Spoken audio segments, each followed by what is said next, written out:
उस इंसानियत से उस दर्दनाक वाक़े के बारे में बयान भी कर सकूं। जब मैं सोचता हूं कि रात के अंधेरे में जो लोग अपना एक त्यौहार मनाने के लिए, रिलीजियस त्यौहार मनाने के लिए गए और पानी में गिरते हैं, क्या बीती होगी उन लोगों पर। यानी एक दर्दनाक तकलीफदेह बात है। हम तो सिर्फ ये उम्मीद करते हैं कि देश के प्रधानमंत्री श्री नरेंद्र मोदी और उनकी सरकार जो गुजरात में है वो मरने वालों से इंसाफ करेगी, सिर्फ जबानी खर्च ना हो, मरने वालों को ये पता चल जाए, यकीन हो जाए कि इंसाफ हो रहा है। आप एक टिकट बेचने वाले को केस बुक करते हैं, ये क्या है भाई? उसको बनाने वाला कौन, उसको क्यों टेंडर दिया गया और बगैर उसका फिटनेस हुए किसने कह दिया कि जनता उसको इस्तेमाल कर सकती है? ये मुद्दा है। देखिए, आप सिर्फ बोले जाएंगे इंसाफ होगा, हम आश्वासन देंगे, सब जबानी खर्च है। पीड़ित परिवार को यकीन होना चाहिए कि मैंने अपनी मां को, अपने भाई को, अपने बाप को जो खोया है उसका जिम्मेदार कौन लोग है और उसको सजा मिलेगी। एक्सग्रेशिया से तो जान वापस आने वाली नहीं है। इंसाफ करने से उनको इत्मीनान होगा कि हाँ, जिन्होंने गलती की उनको सजा मिलेगी। बीजेपी ये कह रही है कि ऐसे मौके पे दीगर पार्टियां, ऐसे मौके पर नहीं कोई, मैं लाशों के ऊपर सियासत नहीं करता हूं, ना करूंगा कभी। 40 लोग गुजरात में नकली शराब पीकर मर गए, कौन जिम्मेदार है उसका बताइए? सरकार ही तो जिम्मेदार है ना। अब सरकार से जब हम सवाल करेंगे, उनसे पूछेंगे कि इंसाफ करिए, तो इसमें राजनीति कहां हो रही है भाई? अगर आप बगैर सर्टिफाई करे ब्रिज पे चालू कैसा हो गया? और उस ब्रिज को बनाने वाला प्रेस कॉन्फ्रेंस करके कहता है कि हमने बनाया है और अब उसको ये सब ठीक कर दिया है। ये सरकार की जिम्मेदारी है ना। जो लायबिलिटी तो सरकार पर आएगी, तो सरकार से ही बताना पड़ेगा कैसे उन लोगों की मौत हुई है। सर, 2 डिस्ट्रिक्ट हैं चुनाव से ठीक पहले, हालांकि पुराना नियम है कि जो पड़ोसी मुल्क हैं, खासतौर से अफगानिस्तान, पाकिस्तान और बांग्लादेश, वहां की जो माइनॉरिटीज हैं, 2 जिलों के कलेक्टर्स को ये देखिए, ये समझ गया मैं। ये पहले से ही तो गुंजाइश है, उनको लॉन्ग टर्म वीजा देते हैं उनको, उसके बाद सिटीजनशिप मिलती है उनको।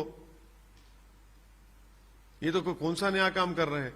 हम ये कह रहे हैं कि, और भाजपा कहती है कि बांग्लादेश में हमारे हिंदू भाइयों पर जुल्म हो रहा है, आपने कट ऑफ डेट लगा दी। फिर भाजपा कहती है अफगानिस्तान में हमारे सिख भाइयों पर, हिंदू भाइयों पर जुल्म हो रहा है, तो आपने कट ऑफ डेट लगा दी। आप रिलीजन न्यूट्रल इस कानून को बनाइए और CAA को NPR NRC से जोड़कर देखना पड़ेगा, अलहदा नहीं देख सकते उसको। अंग्रेजी में जो कहावत है कि devil is in the detail, detail NPR NRC में है और सुप्रीम कोर्ट सुन रहा है, देखते हैं क्या होता है। सर, एक कमेटी बनाई गई है यूनिफॉर्म सिविल कोड के लिए गुजरात में, उस पर आपका? यूनिफॉर्म सिविल कोड की जो चुनाव से पहले भाजपा ने कमेटी बनाई है, वो अपनी नाकामियों को, अपनी गलत फैसलों को छुपाने के लिए एक कमेटी बनाई गई है कि यूनिफॉर्म सिविल कोड के बारे में सोचेंगे, कैसा करेंगे। आप ये बताइए, Shri Narendra Modi, Hindu undivided family tax rebate सिर्फ हिंदुओं को क्यों मिलता है? मुसलमान ईसाइयों को भी दीजिए। ये तो राइट टू इक्वालिटी के खिलाफ है भारत के संविधान के। गुजरात में डिस्टर्ब्ड एरियाज एक्ट है, एक मुसलमान की दूसरे समुदाय घर खरीदने की इजाजत डीएम देता ही नहीं है। यह यूनिफॉर्म सिविल कोड है। कोई धर्म परिवर्तन अगर करना चाहता है गुजरात में तो इजाजत नहीं मिलती, ये यूनिफॉर्म सिविल कोड है। क्या डायरेक्टिव प्रिंसिपल इस संविधान में आर्टिकल 39 नहीं है, जिसमें कहा गया कि देश की पूरी दौलत को सब लोगों में बराबर बांटा जाए? आज देश की 60% दौलत कितने परसेंटेज लोगों के पास है बताइए आप? तो ये है अपनी नाकामियों को छुपाने के लिए यूनिफॉर्म सिविल कोड, और कुछ नहीं है। एक सियासी पार्टी है आम आदमी पार्टी, वो भी गुजरात में आजकल काफी सक्रिय है और उनके मुखिया ने बोला कि नोट पे गणेश लक्ष्मी की तस्वीर लगाई जानी चाहिए। इससे ये जो लीकर स्कैम में इस पार्टी के लोग जो पकड़े गए हैं, वो कौन सी नोट ले रहे थे?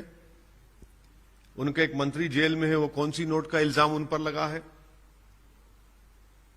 तो ये मुख्यमंत्री देश को बता रहे हैं कि सिर्फ नरेंद्र मोदी हिंदुत्व आइडियोलॉजी पर नहीं चल रहे हैं, मैं भी उनसे तेज चल रहा हूं, उनसे आगे बढ़ना चाहता हूं। वही तो कंपटीशन हो रहा है कि कौन हिंदुत्व की आइडियोलॉजी पर ज्यादा चलेगा। नोट पर तस्वीर लगाना किसी रिलीजियस पे, उस पे देखिए, नहीं देखिए, 2010 में आरबीआई की एक रिपोर्ट है जिसमें कहा गया कि सबसे बड़ी पर्सनालिटी इस देश में महात्मा गांधी की है, उन्हीं की फोटो होनी चाहिए।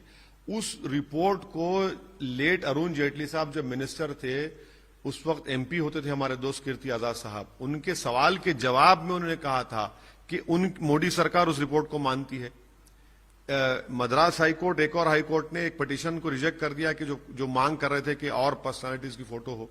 मैं नहीं चाहता बहस मुसलमान कि हमारे मुसलमानों के मुकद्दस फोटोज लगाए जाए। अरे भाई, क्या कहां वो रोड सिस्टम कहां नहीं रखते, किधर किधर नहीं रखते लोग नोट। ड्रग्स के लिए इस्तेमाल होता है, महिलाओं के अत्याचार के लिए, उन क्या क्या गंदगी है पूरा वो। तो ये सवाल ये है कि ये आइडियोलॉजी की लड़ाई है, और हिंदुत्व की आइडियोलॉजी में ये बताना चाह रहे हैं कि सिर्फ नरेंद्र मोदी नहीं बल्कि हम भी उनसे आगे हैं। सर, अब थोड़ा हैदराबाद की बात कर लेते हैं। राहुल गांधी यहाँ पर भारत जोड़ो यात्रा में हैं, अभी मौजूद हैं। आज उन्होंने 4 मीनार से काफी इमोशनल भाषण दिया और अपने पिता का जिक्र किया कि वो यहाँ आए थे। उस पर आपका क्या कहना? किसकी सरकार थी जब?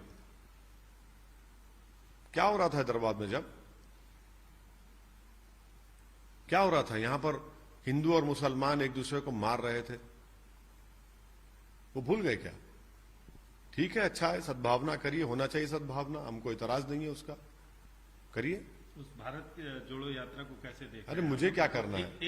एक राजनीतिक के तौर पे। अरे मुझे क्या करना है? अरे मुझे क्या करना है? वो उनकी पार्टी का प्रोग्राम है, वो देख लें, वो बताएं। आपको नहीं कुछ करना है, लेकिन उनकी पार्टी के एक लीडर जयराम रमेश ने आपके बारे में आज कमेंट किया, बोला कि आप ऑक्सीजन देते हैं बीजेपी को, और बीजेपी आपको ऑक्सीजन देते हैं, आप उनको बूस्टर डोज देते हैं। राहुल गांधी अमेठी से हार गए तो ऑक्सीजन किसने बंद की? मैंने बंद की। 200 एमपी थे, 14 के चुनाव में 44 या 45 पे आ गए तो किसने ऑक्सीजन बंद की? इन कांग्रेसियों को जो अहंकार में डूबे हुए हैं, उनको ये समझ नहीं आता कि उनकी ऑक्सीजन कैसे बंद हो गई है। और मैं तो ये चाहूंगा कि इस महाशय की तरह ऐसे 100 लोग राहुल गांधी की तरफ जमा हो जाएं, तो अपोजिशन पार्टी को करने की जरूरत ही नहीं है। गालिब ने इन्हीं के लिए कहा था, जिसके दुश्मन आसमां क्यों हुए। सर, एक अंतिम सवाल। आज राहुल गांधी भारत जोड़ो यात्रा में थे और नेकलेस रोड तक गए, वही उसी नेकलेस रोड पे इंदिरा गांधी की मूर्ति लगी, उन्होंने वहां माल्यार्पण किया, लेकिन 4 कदम बाजू में नरसिम्हा राव जी की मूर्ति थी, वहां नहीं किया, ऐसी खबरें आ रही हैं। ये तो कांग्रेस में जो अभी जो लोग हैं उनको बोलना चाहिए।